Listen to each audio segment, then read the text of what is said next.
Hello everyone, welcome back to my channel. कैसे हो आप लोग? उम्मीद है बहुत अच्छे होंगे। मैं भी अच्छी हूँ। और आज के इस वीडियो में मैं शिक्षक नियोजन पे बात करने वाली हूँ।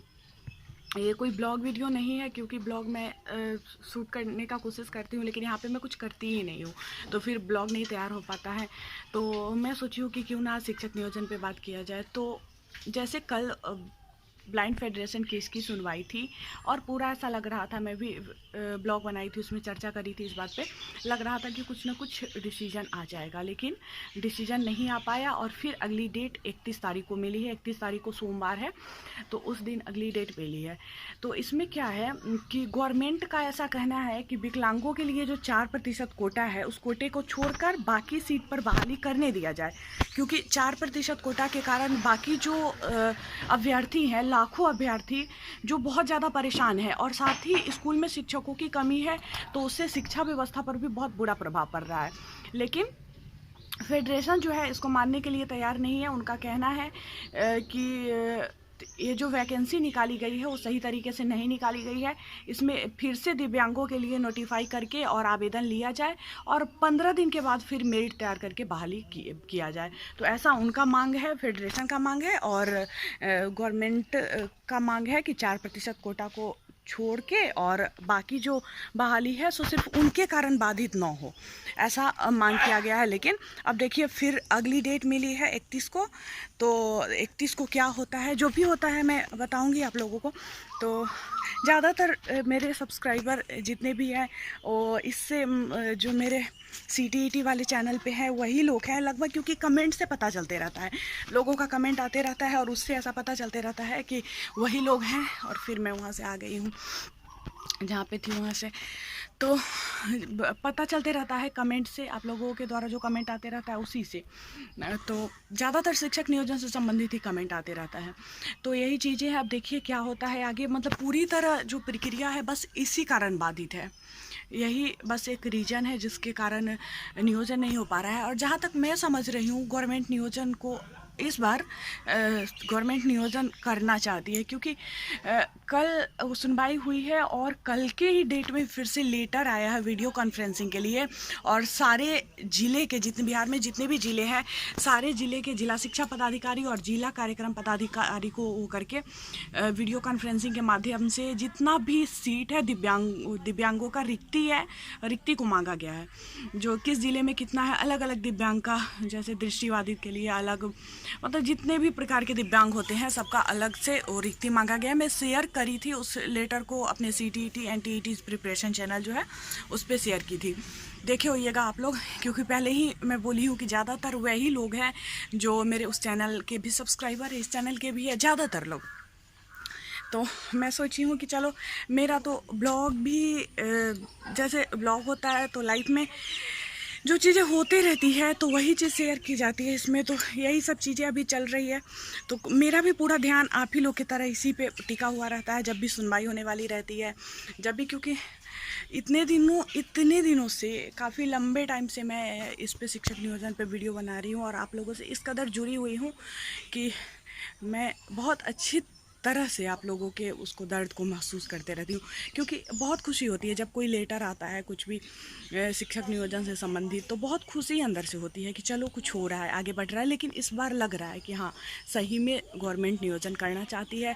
और देखिए मंडे को क्या होता है, भगवान करे सब कुछ अच्छा हो, माता रानी अच्छा ही करेंगी, अच्छा ही होगा। क्योंकि काफ़ी लंबे टाइम से जो है आगे बढ़ रहा है प्रक्रिया, और शिक्षकों की कमी है। यही समझिए कि स्कूल बंद है, जो उतना असर अभी नहीं पड़ रहा है, मतलब दबाव गवर्नमेंट पे भी उतना नहीं है, क्योंकि स्कूल बंद है। तो इस वजह से स्कूल खुलेगी ही आज न कल। अभी कोविड की वजह से स्थिति बहुत बुरी है, तो इस वजह से स्कूल नहीं खुल रही है। आगे देखिए कब तक सब कुछ सही हो जाता है। और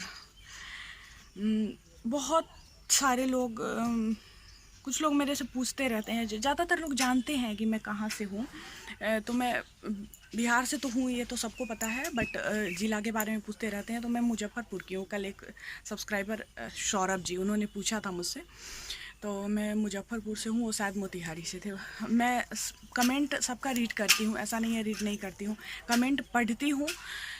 रिप्लाई शायद सबका नहीं दे पाती हूँ, क्योंकि मैं रिप्लाई पे वीडियो बनाते रहती हूँ। आजकल बहुत दिनों से कुछ टाइम से मैं वीडियो नहीं बना रही हूँ रिप्लाई पे, लेकिन मैं रिप्लाई पे वीडियो बनाते रहती हूँ। नहीं बनाने के पीछे रीज़न है कि नियोजन में कुछ आगे बढ़ नहीं रहा है, प्रक्रिया आगे बढ़ नहीं रहा है, कुछ हो नहीं रहा है, तो मन जो रहता है सो मतलब उतना वीडियो बनाने का इस सब टॉपिक पे उतना मन नहीं करता। जो न्यूज़पेपर में आता है, जो कुछ भी लेटर वगैरह आता है, उसको मैं शेयर कर देती हूँ। पहले बहुत सारा वीडियोज़ लेकर आती थी नियोजन पे, तो फिर लेकर आऊँगी जैसे ही लगेगा कि हाँ नियोजन की प्रक्रिया आगे बढ़ रही है, तो फिर जैसा कि आप लोग देखना चाहते हैं जिस तरह का वीडियोस, उस तरह का लेकर आऊँगी। और फिलहाल यही। और STT के लिए भी आज के न्यूज़पेपर में भी आया है, STT को लेकर भी, क्योंकि STT में जो भी नियोजन की प्रक्रिया थी इस बार पूरी तरह बदल गई हुई है। पहले ही था कि STT का जो मार्क्स है उसी के आधार पे नियोजन होगा, और जो लिया जाता था नियोजन का प्रक्रिया था कि पंचायत जाके, मतलब नियोजन इकाई में जा के ये करना होता था, फॉर्म फिलअप करना होता था। लोगों को बहुत परेशानी होती थी, बहुत परेशान होते थे शिक्षक अभ्यर्थी, जगह जगह जाके इतना मतलब आर्थिक रूप से, मानसिक रूप से सभी तरह से परेशान होते थे, और शारीरिक रूप से भी, शारीरिक, मानसिक, आर्थिक सभी रूप से बहुत परेशान होते थे। लेकिन इस बार जो बहाली की प्रक्रिया है, एक बार ऑनलाइन कर देना है, उसमें चॉइस मांगा जाएगा नियोजन का, उसमें कि आप किस किस नियोजन इकाई में कुछ चॉइस मांगा जाएगा आपसे, और उसी में आपका नियोजन होगा। हालांकि अभी उसमें टाइम है, पहले छठे चरण का नियोजन समाप्त होगा, उसके बाद ही सातवें चरण का नियोजन होगा। अभी लंबा टाइम है उसमें, क्योंकि अभी तो छठे चरण में ही पेज फंसा हुआ है, माध्यमिक और ये दोनों में, प्राथमिक और माध्यमिक दोनों में। तो जैसे ही आगे कुछ भी अपडेट आता है तो मैं अपडेट करते ही रहती हूँ, आप लोगों को करते रहूँगी। तो आज का ब्लॉग पूरा शिक्षक नियोजन पे ही हो गया, उसी पे मैं बातें कर ली। मुझे कुछ लग ही नहीं रहा था मैं क्या बातें करूँ, और क्वेश्चन भी आप ही लोग का आते रहता है नियोजन से संबंधित ही, कब बहाली होगी, कब क्या होगा, STT के बारे में, मतलब इसी से रिलेटेड कमेंट भी लोगों के आते रहते हैं। तो मैं सोची हूँ कि चलो आज के ब्लॉग में इसी टॉपिक पे बात करती हूँ, क्योंकि ब्लॉग बनाने के लिए तो अभी मेरे पास कुछ है नहीं, और मैं खुद को बिजी रखना चाहती हूँ, मतलब तबीयत ख़राब होने की वजह से। और जो आजकल मतलब हर रोज़ क्या हो रहा है, मौत की खबर, ये सब सुन के ना मुझे लग रहा था कि मैं डिप्रेशन में चली जाऊंगी। क्योंकि पहले क्या होता था, न्यूज़पेपर में पढ़ती थी, किसी और के बारे में पढ़ती थी, तकलीफ़ तो होती थी, डर तो होता था, लेकिन जब अपने जाने लगते हैं, आपके आसपास के लोग जाने लगते हैं, आपके फैमिली के लोग जाने लगते हैं, तो बहुत अधिक दुख होता है, बहुत अधिक दुख का सामना करना होता है, और वही चीज़ लोगों को डिप्रेशन में ले जाती है। तो जिस दिन से मेरे स्कूल के स्टाफ जो हैं वो गए, इसके बाद फिर जस्ट उसके 2 दिन के बाद ही एक नाना जी थे वो चले गए, वो कोविड से गए।